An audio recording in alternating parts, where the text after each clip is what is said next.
के नाते माननीय राज्यपाल महोदय के प्रति विशेष रूप से आभार व्यक्त करता हूं, जिन्होंने 16वीं विधानसभा के प्रथम सत्र में अभिभाषण देते हुए सरकार के विजन और मिशन को सामने रखा, हम सबको कृतार्थ किया।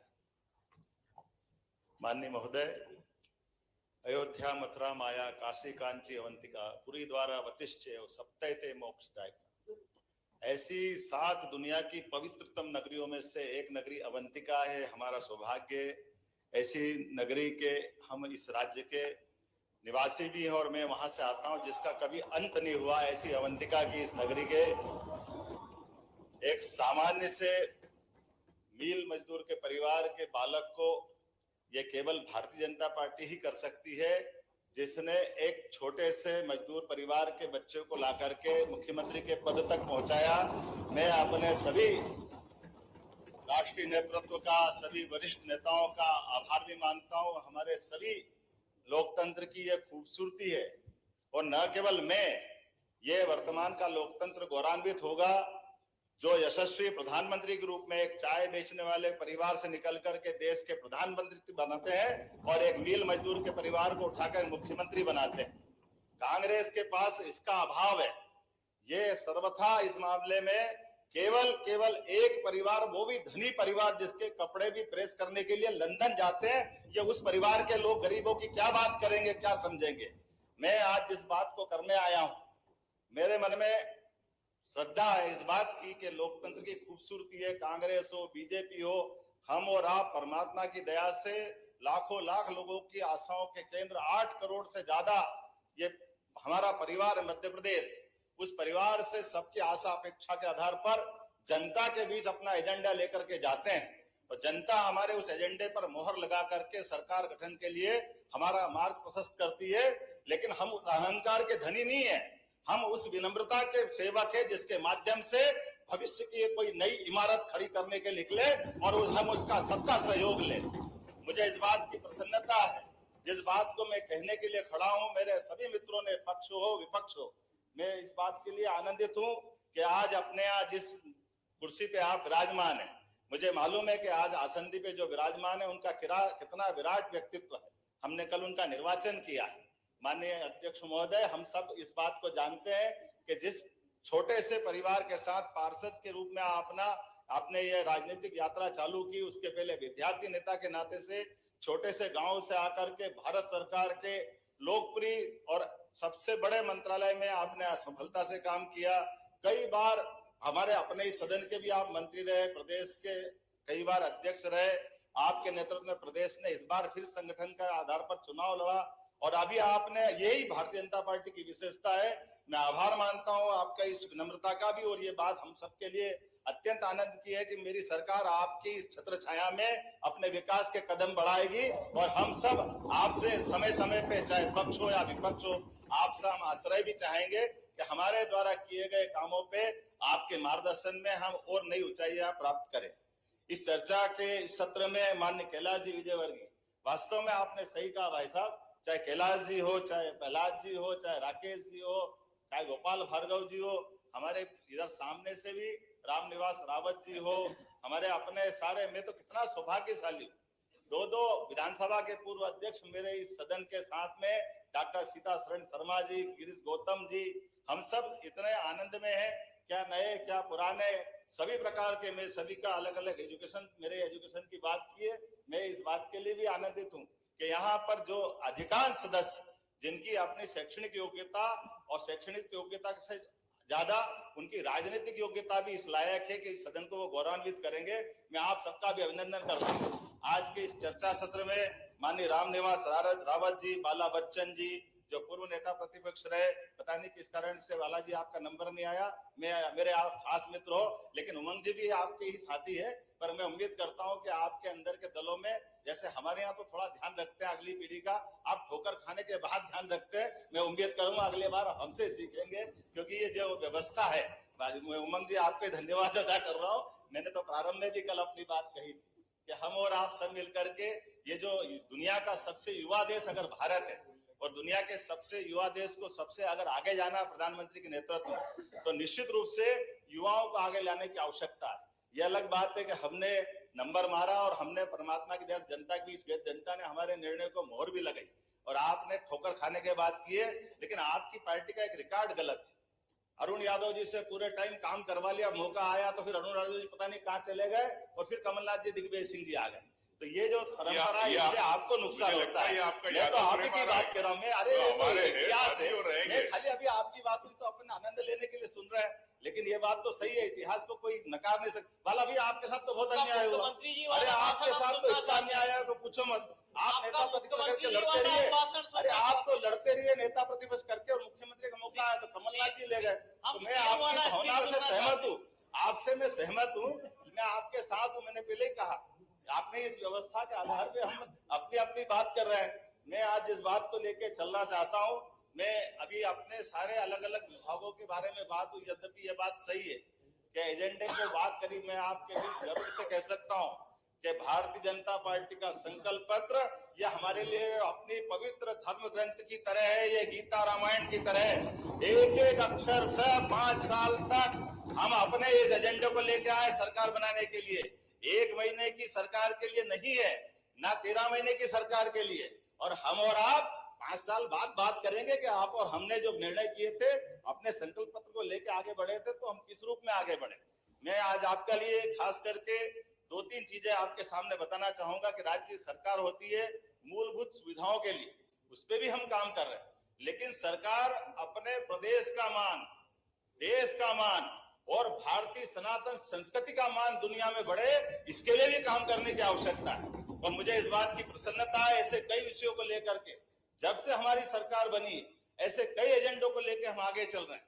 आपकी जानकारी के लिए बताएं, आज से 300 साल पहले तक दुनिया में भारत का टाइम स्टैंडर्ड दुनिया में माना जाता था, लेकिन काल के प्रवाह में जब हम गुलाम हुए तो ये फ्रांस की राजधानी पेरिस 50 साल तक स्टैंडर्ड टाइम वहां तय होता रहा। उसके बाद 250 साल पहले जब अंग्रेज हावी हुए तो अंग्रेज इस चीज को पेरिस से उठा करके ग्रीनविच ले गए और ग्रीनविच से वो दुनिया में स्टैंडर्ड टाइम तय करने लगे।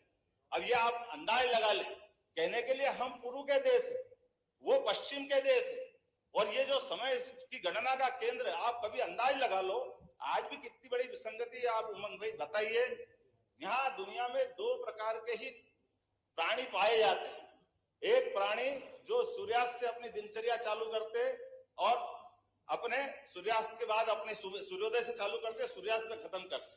दूसरे प्राणी रात्रि या निशाचर वाले। लेकिन मध्य रात्रि में कौन से प्राणी अपनी दिनचर्या चालू करते?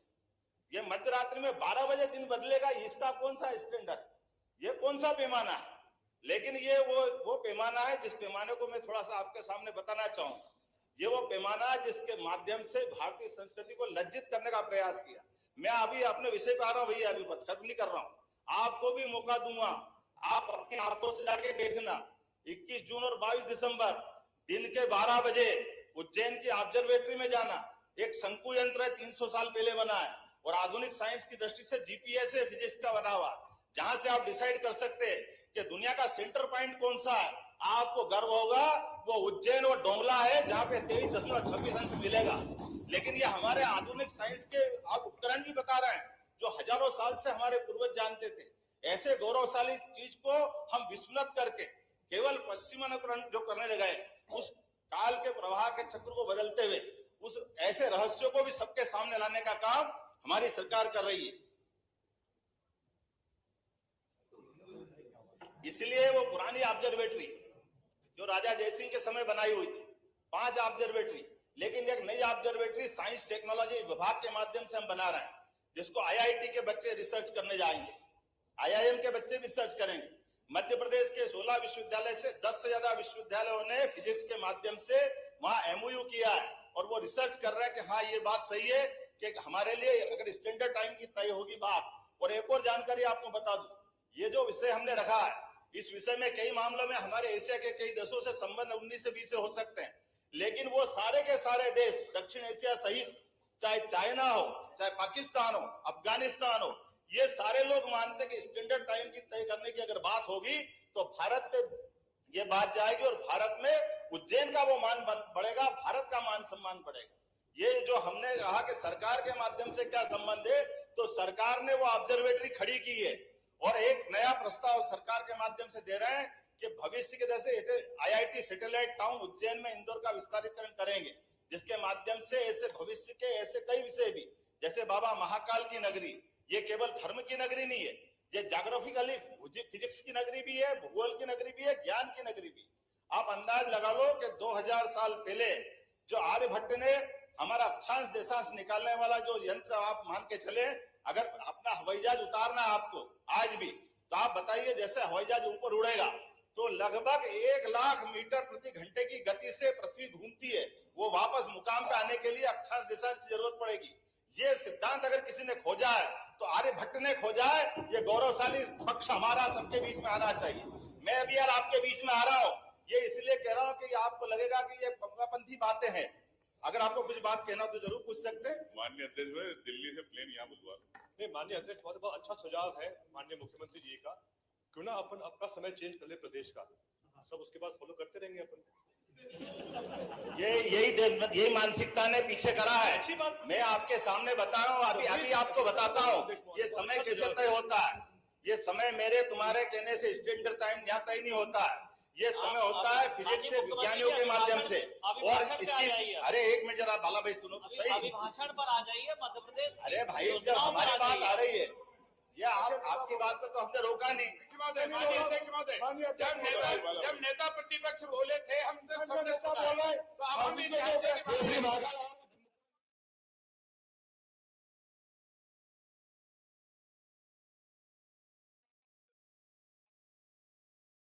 आपसे सहमत हूँ। मेरा इतना कहना है कि विज्ञान कांग्रेस अपने यहाँ वैज्ञानिकों की विज्ञान कांग्रेस है, और हमारी सरकार इस दिशा में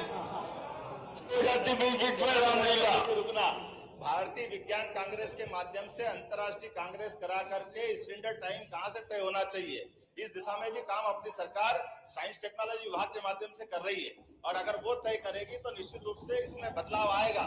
मैं आपको वो याद दिलाना चाहता हूँ कि इसमें सरकार की, न केवल राज्य सरकार की बल्कि भारत सरकार की भूमिका भी है।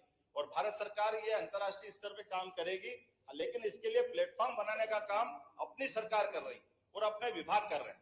ये उसके बाद होने वाला काम है। मैं उसकी बात थोड़ी सी आपको बताना चाह रहा हूँ। और केवल ये नहीं, कुछ और भी विषय है, लेकिन चूंकि कहीं ज्यादा हो जाएगा इसलिए मैं थोड़ा उससे बचना चाहता हूँ। आप अंदाज लगा लो है?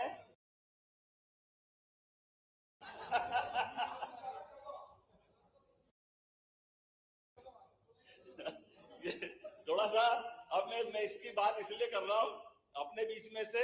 जैसे आप ध्यान दीजिएगा कि हमारे यहाँ अपने सम्राट विक्रमादित्य, अब संवत की बात अगर करते हैं तो आप अंदाज लगा लो, ये हमारे जो संवत है, आप संवत के मामले में आज भी मैं कांग्रेस पे ये इस ढंग से आरोप लगाता हूं कि आज भी कांग्रेस के उस तत्कालीन निर्णय के कारण से शक संवत की शासकीय मान्यता है, जबकि संवत की मान्यता होना चाहिए विक्रम संवत की। और विक्रम संवत ये सम्राट विक्रमादित्य के नाम का है, हमारा ये गौरवशाली पक्ष है। लेकिन केवल आपको वो बताइए, माननीय मुख्यमंत्री जी, 2 संवत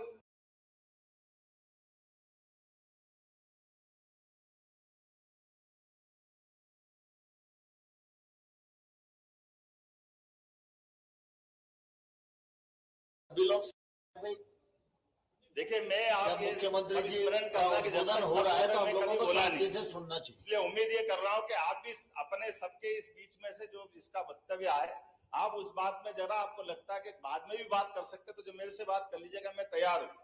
लेकिन ये सारी विषय इसलिए रख रहा हूं कि ये सरकार का हिस्सा है, ये सरकार से अलग नहीं है।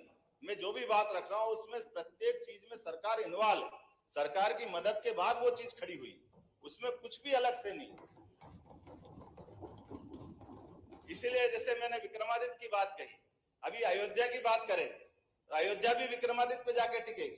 आप अयोध्या और विक्रमादित्य का अंतर नहीं, आप इसका रिकॉर्ड देखिए। पिछली बार हमारे उत्तर प्रदेश के माननीय मुख्यमंत्री साथ में आए थे उज्जैन में, योगी आदित्यनाथ जी, उन्होंने इस बात को कोट किया कि आपका उज्जैन से ही विक्रमादित्य ने अयोध्या का जो मंदिर तोड़ा गया बाबर के साथ, बाबर द्वारा, वो 2000 साल पहले विक्रमादित्य ने उज्जैन से जाकर के बनाया था। ये 84 काले कसौटी का खंबे का मंदिर विक्रमादित्य काल का था, उसको कोर्ट ने प्रमाणित किया है। मेरे तुम्हारे से नहीं हुआ। आर्कियोलॉजी ने डिसाइड किया कि ये मंदिर इतना पुराना है। और आप अंदाज लगा लो, दुनिया में 3 भाइयों की जोड़ी प्रसिद्ध हुई है, एक भगवान राम और लक्ष्मण, एक भगवान कृष्ण और बलराम, और तीसरी जोड़ी मध्य प्रदेश की है विक्रमादित्य और भर्तरी। तीसरी जोड़ी हुई है, इसने मध्य प्रदेश को गौरवान्वित किया। इसलिए 2 भाई दुनिया के ऐसे जो दोनों ही अद्वितीय रहे, जिनके जीवन के अलग अलग पक्ष है। जब भर्तरी ने शासन चलाया और भर्तरी ने जो साहित्य बनाया, वो भर्तरी का साहित्य आज भी दुनिया में अद्वितीय है। कोई अपना 3 पुस्तकें लिखी उनने, श्रृंगार शतक, नीति शतक और वैराग्य शतक। ये तीनों प्रत्येक के लिए पढ़ने लायक, उसकी विविधता हमारे सबके लिए जानने लायक, लेकिन उसकी गहराई को भी समझने की जरूरत है। विक्रमादित्य शोध पीठ के माध्यम से, विक्रमादित्य फेलोशिप देते हुए हम रिसर्च सेंटर के माध्यम से विक्रमादित्य का विराट व्यक्तित्व तो दुनिया के सामने आना चाहिए। एक ऐसा व्यक्ति जो न्यायप्रिय, जो विक्रमादित्य के कितने पक्ष है, विक्रमादित्य और उनका नवरत्न, आप अंदाज लगा लो। उस विक्रमादित्य की बात को ले जाने के लिए हमारे पाठ्यक्रम से विक्रमादित्य का हिस्सा गायब कर दिया। विक्रमादित्य को काल्पनिक बताया गया। विक्रमादित्य कौन से है, इसको निश्चित करने के लिए प्रश्न खड़े करे। ये रिसर्च सेंटर के माध्यम से हमने सारे जवाब दिए। कहा विक्रमादित्य अपने इस देश का है और उज्जैन के हैं, और हम नहीं कह रहे हैं। हर साल इसकी अलग अलग प्रकार की फेलोशिप दे करके जो रिसर्च आती है, उसकी पुस्तकों का प्रकाशन मध्य प्रदेश शासन के माध्यम से करा रहा है। और विक्रमोत्सव के केवल आयोजन एक प्रकार के नहीं, उनके एकेडमिक साइड के भी और उनके जनरंजन के कार्यक्रम भी। विक्रमादित्य के बारे में तो हमारी जुडिशली, विक्रमादित्य का न्याय, विक्रमादित्य की वीरता, विक्रमादित्य का दानशीलता, उनका पराक्रम, उनका पौरुष, कोई कल्पना कर सकता है एक व्यक्ति में कितने गुण हो सकते हैं। और उसके बावजूद उदारता कैसी, जो आदमी तो आदमी भूत को पकड़ ले, ऐसी वीरता किसी में हो सकती है क्या?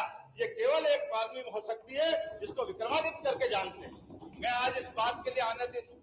आज इस सदन में यद्यपि हमारे अपने सरकार के माध्यम से कई प्रकार के काम हुए, कई प्रकार की बातें आई, ऐसे कई विषयों पे बात करने के साथ, जैसे नई शिक्षा नीति के मामले में मित्रों ने बात खड़ी की। आप अंदाज लगा लीजिए कि नई शिक्षा नीति दुनिया को जो शिक्षा देने वाला और गुरु करके जो हजारों हजार साल से जिसकी मान्यता है, ऐसे भारतवर्ष के अंदर शिक्षा के मामले में लॉर्ड मैकाले ने 1835 में जो गलती की, कांग्रेस ने 60 साल तक उस गलती को दुरुस्त करने का काम नहीं किया। हमें इस बात की प्रसन्नता, यशस्वी प्रधानमंत्री मोदी ने नई शिक्षा नीति लागू करके हमारे देश की संस्कृति से जोड़ करके शिक्षा को जीवन के सर्वांगीण विकास के साथ जोड़ने का प्रयास किया। और मुझे इस बात का गर्व है, मध्य प्रदेश के सीमित संसाधन के बावजूद भी नई शिक्षा नीति दुनिया में अगर लागू की है तो सबसे पहले मध्य प्रदेश सरकार ने लागू की है।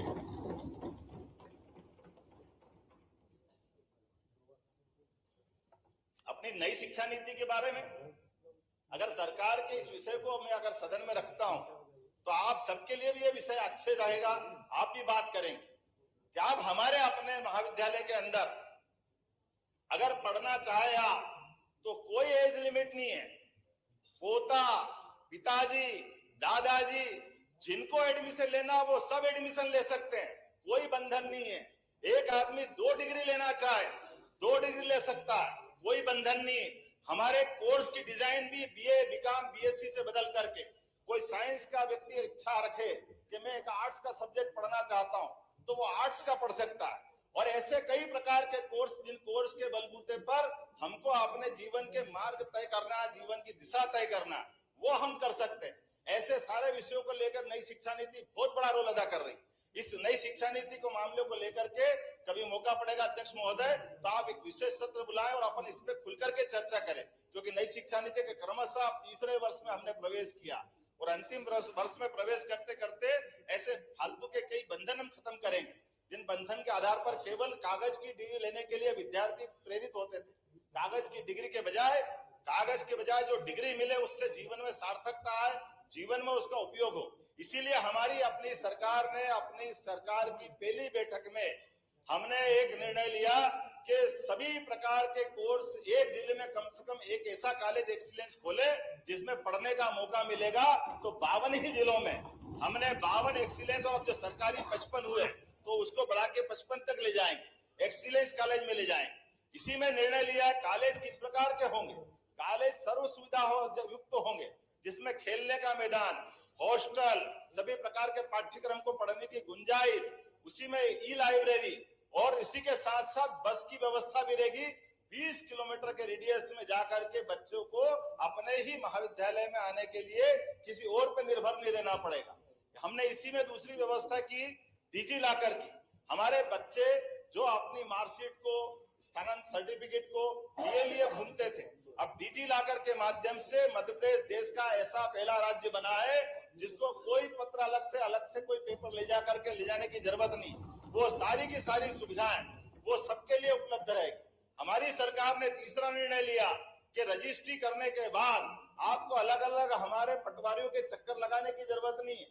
सबका नामांतरण अपने आप होगा।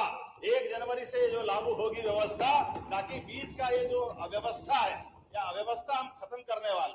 हमारी सरकार ने निर्णय किया जो सुप्रीम कोर्ट निर्णय करती थी। ये पता नहीं क्या है, मित्र हमारे पे आरोप लगाते हैं, पता नहीं क्यों लगाते हैं।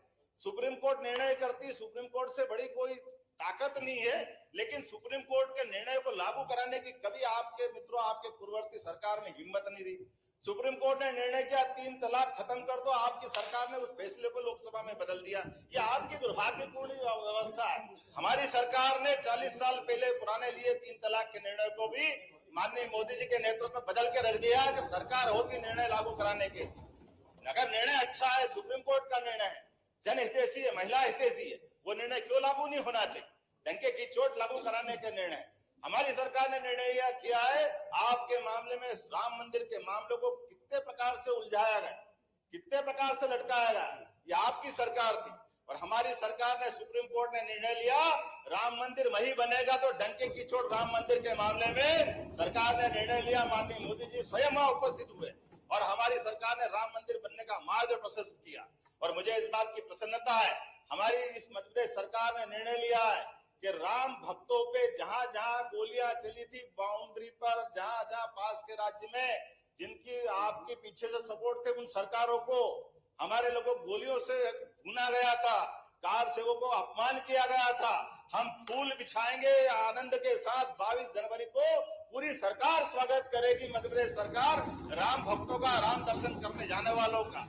और तीर्थ दर्शन यात्रा के माध्यम से हमारी सरकार ट्रेनों से, बसों से जिनको अयोध्या की इच्छा होगी सबको पहुंचाने का प्रयास करेंगे। यह हमारी व्यवस्था के आधार पर।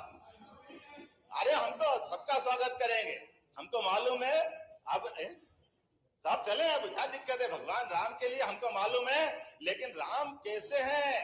आप भी राम अब करना सीखे हो, लेकिन राम, हमारे राम कैसे हैं? आप बताओ, कोई ऐसा शासक हो सकता है क्या जिसके केवल नाम में, नाम तो केवल राम है, लेकिन राम कहां कहां कैसे कैसे दिखाई देते? राम हमारे दिखाई देते, हम राम राम तो हमको लगता अभिवादन कर रहे हैं, अपना जय सिया राम, आनंद में आ जाते हैं। आराम, सोने भी जाए तो राम के पास, विश्राम तो राम। और आप राम नाम सत्य करने वाले कोर्ट में सर्टिफिकेट देते थे कि राम का अस्तित्व कहाँ है, राम जी कहाँ है? कपिल सिब्बल का आज भी एफिडेविट इस बात के लिए लज्जित करता है कि आपने प्रभु श्री राम पे प्रश्न उठाए थे, आज आप उनकी बात करते कि हाँ हमारे भी राम है। अरे तुम्हारे राम तो होते तो तुम ये सर्टिफिकेट क्यों देते? ये मामले क्यों उलझाते? राम मंदिर के मार्ग में क्यों बाधाएं खड़ी करते? ये बड़े दुर्भाग्य का विषय है। और अब फिर मामला है, चलो आप भी समझ जाओ, कोई बात नहीं, राम की बात पूरी हो गई, आ जाओ कृष्ण भगवान की, कृष्ण कन्हैया लाल की जय। मथुरा में आओ, मथुरा में कौन मना कर रहा है? बोलो भगवान कृष्ण की जय जयकार करो।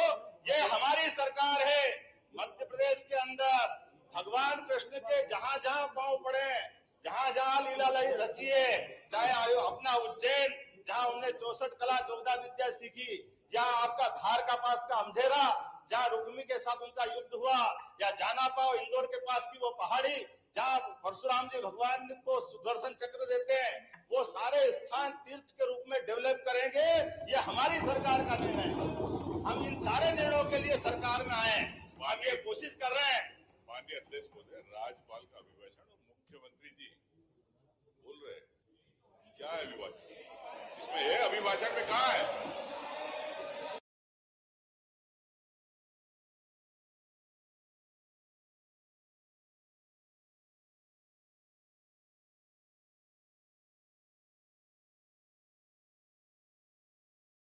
महोदय, मैंने थोड़ी देर पहले कहा था कि पहले राम की बात करी तो इनने कोर्ट में शपथ पत्र दिया, अभी कृष्ण की बात करी तो फिर बात बदलने लग गई। कृष्ण राम से क्यों नफरत है, पता नहीं क्या कारण है आपका। मैं आपसे निवेदन करता हूं कि आप इसके बारे में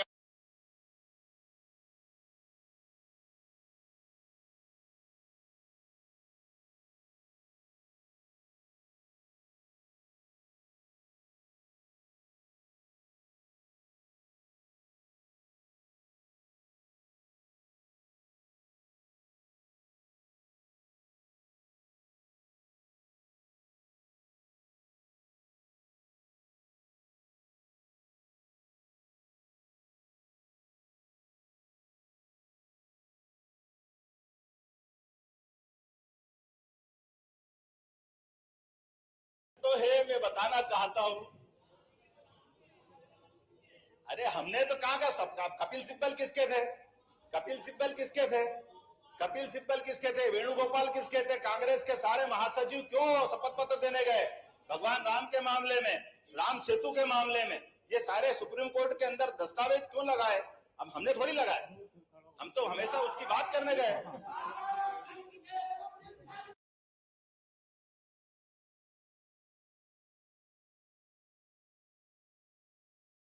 अभी अब थोड़ा पंडित जी थोड़ा चुप रहना। अभी थोड़ी सी बात अपने काम की भी करें, जिस तरह से आगे अपन ने निर्णय किया है। मैं इस 2-3 बातों को और बताकर अपने विषय पे अभी आऊंगा, क्योंकि जो विषय आपके सामने इसलिए बताया कि ये आपके मेरे पक्ष विपक्ष के नहीं है, तथ्यात्मक बात है जिसमें सरकार का योगदान है, जिसके माध्यम से हम आगे बढ़ रहे हैं। हमने आपको कहा कि अगर महाकाल का महालोक बनाया है तो महाकाल के महालोक में त्रिवेणी संग्रहालय भी बनाया है, जहां त्रिवेणी संग्रहालय में भगवान महाकाल के कारण तो उज्जैन जाना ही जाता है। लेकिन हम ये जानकारी ले लें कि शैव संप्रदाय हमेशा, शैव संप्रदाय की लंबी परंपरा, फिर हमारी दूसरी परंपरा शाक्त देवी परंपरा, तो हमारे जो 51 शक्तिपीठ उसमें से माता हरसिद्धि का भी एक स्थान, उसी प्रकार से भगवान कृष्ण की वैष्णव परंपरा भी, तो कृष्णायन भी बनाया। ये सब शासन के माध्यम से बनी हुई चीज है, इसको कोई हमने मर्जी से नहीं बनाया। और उनके जीवन काल से लेकर उनकी विविधता वाले सारे साहित्य, सारी वनस्पति, सारा आर्कियोलॉजी से संबंधित विषय, सारे संग्रहालय, उनको जोड़ करके हमारी सनातन संस्कृति को केवल हिंदू मुसलमान नहीं, विदेश से भी कोई आकर के हमारी संस्कृति को देखना समझना चाहे तो ये उनके लिए भी अवसर उपलब्ध कराने की बात है। हमारे लिए तो सौभाग्य की बात है। हमारे लिए आज वर्तमान के दौर में दुनिया में मोदी जी के नेतृत्व में जिस प्रकार से मोदी जी ने भारत का मान बढ़ाया, सम्मान बढ़ाया, दुनिया भारत को जानना चाहती है, दुनिया सनातन संस्कृति को जानना चाहती है, दुनिया हमारे बीच में वो सारे चीज ढूंढना चाहती है जो सर्वे भवन्तु सुखिना, सर्वे सन्तु निरामया, सर्वे भद्राणि पश्यन्तु मां कश्चित् दुर्भाग् भवेत्। हमारी सारी संस्कृति को लोग देखना समझना चाहते, हमारी अच्छाइयों को जानना चाहते, उन विषयों को हम अपने साथ लेकर के हम उनको पाठ्यक्रम का भी हिस्सा बनाना चाहते। मैं आज अपने बीच में से 2-4 बातें और कहूंगा, यद्यपि मैंने माननीय अध्यक्ष जी से कहा था कि 3 बजे के आसपास में मेरे को जाना है, लेकिन आज 4 बजे गया है। मैं लंबा तो भाषण इतना है कि अभी अपन बात करेंगे तो ज्यादा हो जाएगी, लेकिन फिर भी अब इसको समापन की तरफ लाते हैं। आपने सड़कों की बात कही, आप अंदाज लगा लो, अभी किसने रखा था, उनने कहा था कि वित्तीय वर्ष में प्रदेश सरकार ने का जो केंद्रांश है। माननीय अध्यक्ष जी, माननीय मुख्यमंत्री जी, मेरा निवेदन।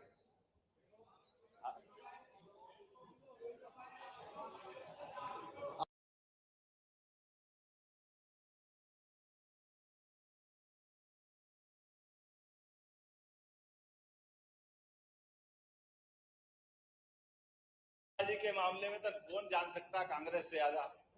कांग्रेस ने 77 में एनवीडीए के निर्णय को लागू न करके मध्य प्रदेश की जनता का अपमान किया है। मुझे इस बात का गर्व है, यशस्वी मुख्यमंत्री शिवराज सिंह जी चौहान की सरकार ने एनवीडीए के माध्यम से हमारे सारे डैम पूरे करे। जी बोल रहे हैं, आप विधानसभा में वो रिकॉर्ड दर्ज है, प्लीज, जब उन्हें कहा था कि नर्मदा का पानी छिपरा में मिल नहीं सकता है, चंबल में, अपने मालवा में जा नहीं सकता, निमाड़ में जा नहीं सकता है, वो सारे डैम पूरे हो नहीं सकते, वो सारे डैम भी पूरे हुए। और अभी नर्मदा के पानी के लिए हमारे वो डैम तो पर्याप्त है, हम उस एमओयू को भी रिव्यू कर रहे हैं। जिसके बलबूते पर बाकी जगह भी नर्मदा का पानी खपा करके इस प्रदेश की बेहतरी के लिए काम करें। ये हमारे वो सारे निर्णय ले रहे हैं जिसके आधार पर नर्मदा जी से पूरा प्रदेश लाभान्वित हो।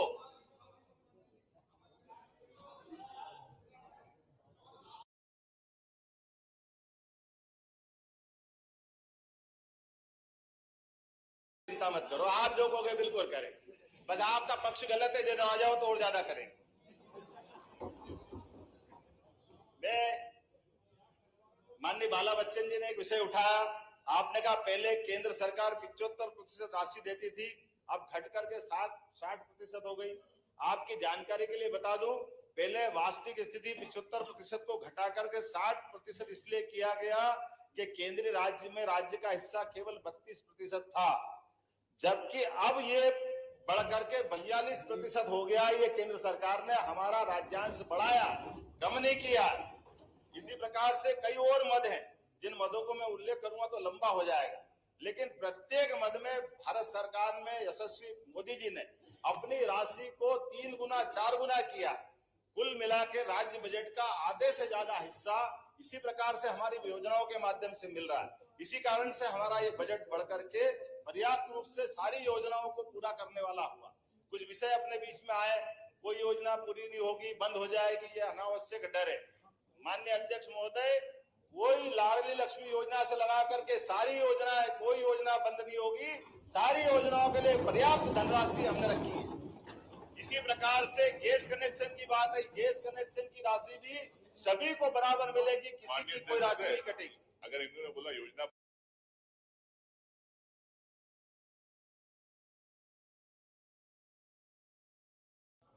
सारी राशि जब जब जिसकी तारीख है उस तारीख में डलती जा रही है। अब ये अलग बात है, आपको जानकारी नहीं तो मैं क्या कर सकता हूं? मेरा अनुरोध है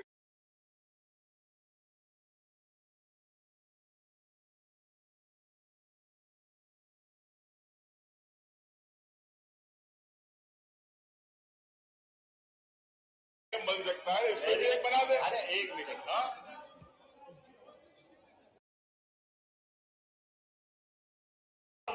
माननीय मोदी जी को धन्यवाद दो, जिनने कहा कि कुल 4 जातियां, उसमें बहनों को भी एक, उनने महिलाओं के लिए भी रखा है, महिला, युवा, गरीब, किसान। अब आप उसमें महिला सशक्तिकरण की योजना में कानून बना रहे हैं। अब आपके लोग तो वहां बाहर काला लेके घूम रहे हैं दिल्ली में, मैं क्या करूं? आप उनको समझाओ कि भैया उनके लिए हम सब तैयार है, अगर आप यूनानिमस तैयार हो तो मैं आपके साथ खड़ा हूं। बहनों के लिए जो बेहतर हो सकता है, यशस्वी प्रधानमंत्री नरेंद्र मोदी जी के नेतृत्व में भारत की सारी राज्य सरकार इस दिशा में आगे बढ़ रही है। अब ये अपनी चर्चा बाद में कर लेंगे, थोड़ा और भी मौका मिलेगा।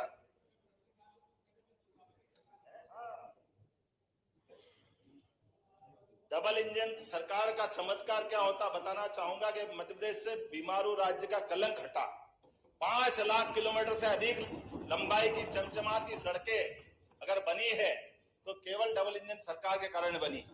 47 लाख हेक्टेयर में सिंचाई की सुविधा अगर बढ़ी है तो केवल डबल इंजन सरकार माननीय मोदी जी के कारण से बढ़ी है। हमारी विकास दर आज 16% से ज्यादा हो गई है तो केवल मोदी जी की सरकार के कारण से हुई है, हमारा सौभाग्य है। प्रति व्यक्ति 1,40,000 से अधिक अगर हुई है तो उसमें एकमात्र कारण माननीय मोदी जी का।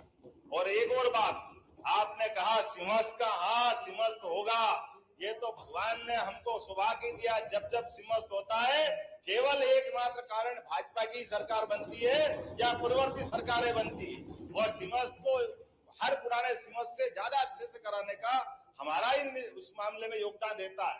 मैं आज आपको गारंटी दे सकता हूं कि 2028 का सिंहस्थ, जिसको हम बाकी लोग कुंभ राशिकरण कुंभ मेला कहते हैं, फिर हम कराएंगे और किसी को बाल बराबर तकलीफ नहीं आने देंगे। लेकिन सरकार विकास के काम भी बराबर करेगी और अवैध विकास को कभी बढ़ावा नहीं देगी। ये किसी भी कारण से अवैध कॉलोनियों को बढ़ावा नहीं देगी। नियम कानून के अंतर्गत जो जो हो सकता है वो सारे प्रबंध हम करने वाले हैं, इसमें किसी प्रकार का कोई कॉम्प्रोमाइज नहीं करेंगे। माननीय अध्यक्ष महोदय, विषय तो बहुत लंबे है और बहुत सारी बात करना, लेकिन चूंकि समाचार का समय हुआ है, आज हमारा अपना इस सदन का एक तरह से समारोह का समय आया है। मैं आज अपने सारे वरिष्ठों का, सारे मित्रों का, जिनने सकारात्मक माहौल में एक अच्छे विषय को अच्छे ढंग से जिसकी शुरुआत ही आप शुभंकर है हमारे सदन के। आपका चयन में हमारे नेता प्रतिपक्ष ने, उनकी कांग्रेस पार्टी ने, भैया आप पटेल साहब याद रख लेना अपने हेमंत कटारे जी, आपने कल कोर्ट किया था। मैं कांग्रेस पार्टी को धन्यवाद देता हूं जिनने ये हमारे सामूहिक नेतृत्व करके एक अच्छी परंपरा स्थापित की है कि सदन के नेता सर्वानुमति से बनना चाहिए और इसी प्रकार से चर्चाएं भी सब होना चाहिए। मुझे इस बात की भी प्रसन्नता है, मैं आपको धन्यवाद देना चाहूंगा। बीच में टोका टाकी तो चलती है लेकिन स्वस्थ आलोचनाओं का एक क्रम जारी रहे, इससे कोई मना नहीं।